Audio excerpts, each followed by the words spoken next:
dia manolotra ny araba ampitsikina indray ry ava-malala tafaraka aminao. Faly ny tenako mbola mahasotenao manaraka ity fandarana ity. Folo andro mivavaka irahantsika rehetra mivavaka amin'Andriamanitra. Hoy tamin'ny lasa hoe mila manapa-kevitra no isaky ny avy manaraka lohahevitra ao anatin'ny 420 ora dia mangataka amin'Andriamanitra hanova fahafiainanao ifanaraka amin'izay nirahantsika nianatra. Hoy ihany koa tamin'ny lasa hoe atao filamatra ho anao ny tenin'Andriamanitra fa fanazavana ny lalako sy faniliny toloko izany. Fa androany isika dia mbola manohy ihany koa hametraka ireo filamatra ireo ny tenin'Andriamanitra izany sy hanapa-kevitra ao aorian'ny fiaraha-mianatra androany ny hanova indraiky ny fiainana izay niainanao ao amin'ny fiainanao ao-tokantrano. Hivavaka isika miloha izany. Tompo misaotra indray fa tafahoana izahay. Koa mety eza ambomba izao fotoana izao. Hitahy anay ianao ary hitsinjo anay. Hatonga ny anaranao tsy ho voafafa eo amin'ny fiainanay. Tantany izay Tompo, andeha araka ny lalanao mandrakarivo amin'ny anaran'i Jesosy. Amen. Mampianatra ny ankizy sy ny taranaka rehetra mba hiteny ho an'i Jesosy. Izay ny lohahevitra androany. Mampianatra ny ankizy sy ny taranaka rehetra mba hiteny ho an'i Jesosy. Andeha iarahantsika mamakafaka izany. Inona no zavatra nisy? Inona no zavatra niseho? Tao anatin'ny fotoana ny arahan'ny mpianatra. Tamin'ny mpianatra tao amin'ny fotoana ny apôstôly.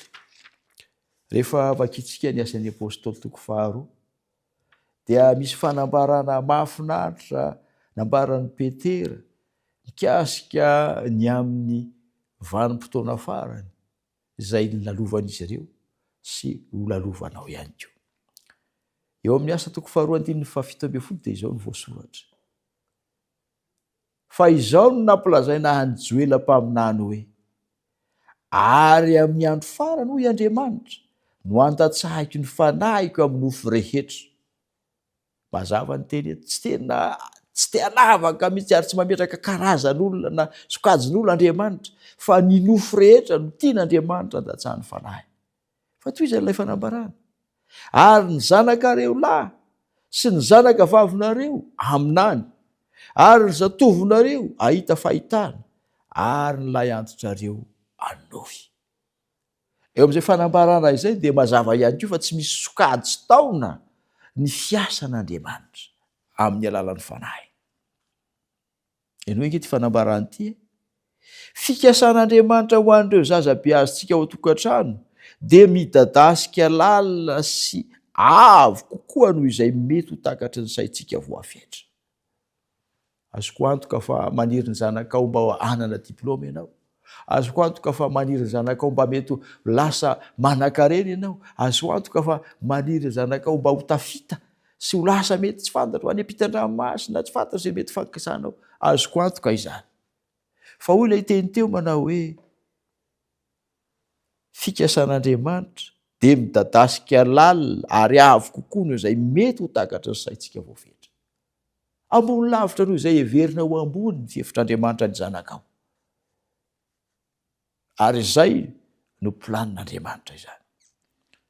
Dia nitondra ny zanaka, ny taranaka ho amin'ny toerana avo izay tian'Andriamanitra metrahana azy. Ireo ny aina fiainana tsotsotra sy feno fanetretena indrindra izay hita fa mahatoky tamin'ny lasa dia natsoa ny hijoro vavolombelona tany amin'ny toerana ambony indrindra teto amin'izao tontolo izao. Maro amin'ireo zatovolahy ankehitriny izay nitompo tahaka ny tompony Daniela tao an-tokantranony tany Joda, nandinika ny tenin'Andriamanitra sy ny asany ary nianatra ny leson'ny fanompoana feno fahatokiana, no hijoro vavolombelon'ilay mpanjakan'ny mpanjaka eo anatrehany manam-pahefana maro sy amin'ny toeram-pitsarana ary amin'ny lapan'ny mpanjaka. Mazava izany teny izany ry ava-malala. Fa Andriamanitra dia manana fikasana ambony mihoatra noho izay heverinao ny amin'ireo ankizy ao an-tokantranonao. Ireo ankizy ao amin'ny fiarahamonina misy anao, ny ankizy ao am-piangonana misy anao, ny zanakao, ireo ankizy rehetra rehetra, ireo zanakareo lahy sy ny zanakareo vavy aminany. Hitondra ny afatr'Andriamanitra, ilaza ny momba an'Andriamanitra. Zatovonareo ahita fahitana tahaka andry Daniela izany. Ary ahitsika tsara fa Daniela, Josefa dia olona izay nibeazina tao amin'ny fahalalana an'Andriamanitra, ary nampiasain'Andriamanitra kosa hanaparika ny fahatsarany eo amin'ny fiarahamonina izay misy azy. Josefa dia lasa tonga prime ministre tao amin'ny fanjakana Egyptiana, ilay fanjakana matanjaka indrindra tamin'izany vanim-potoana izany. I Daniela dia tonga mpanolontsaina akaiky indrindra ny mpanjaka Nebukadnezara, ilay fanjakana matanjaka indrindra tamin'izany vanim-potoana izany. Ry hava-manala, ilaitsika ny mampianatra ny ankizy sy ny taranaka hiteny ho an'i Jesosy. Maro no antsoina ho amin'ny fanompoana midadasika kokoa. Vonina handray ny filazantsara izao tontolo izao. Any amin'ny vazantany rehetra no andrenesina ny ikika ny fotorotoro fahotana, maniry fatratra ny ahalala ilay fitiavan'Andriamanitra. Izany no tontolo iainantsika. Betsaka ny olona ny tsy mahalala, betsaka ny olona ny kivy sy ketraka, mitady fanantenana, mitady ny filazantsara. Dia no tsara ty fanambarana ty. Isika izay nahazo izany fahalalana izany miaraka amin'ireo zanatsika izay ampitahantsika izany no hamaly ireo antso ireo. Antsoin'Andriamanitra ianao hikolokolo ny zanaka mba hitondra izany filazantsara izany eo amin'ny manodidina anao. Ny tokantrano sy ny sekoly tsirairay, ny ray aman-dreny sy ny mpampianatra ary ny zaza tsirairay izay nandray ny taratra mamirapiratra ny filazantsara no hiantefahany izao fanontaniana napetraka tamin'ny Estera mpanjaka vavy izao, raha niatrika ny fotoan-tsarotra ny tantaran'Israely izy. Iza no mahalala fa angamba amin'izao andro izao no nanandratana anao ho amin'ny fanjakana. Iza no mahalala fa amin'izao ora izao no nametrahana anao eo amin'ny toerana misy anao ankehitriny eo. Ianao no mahalala izay toerana misy anao.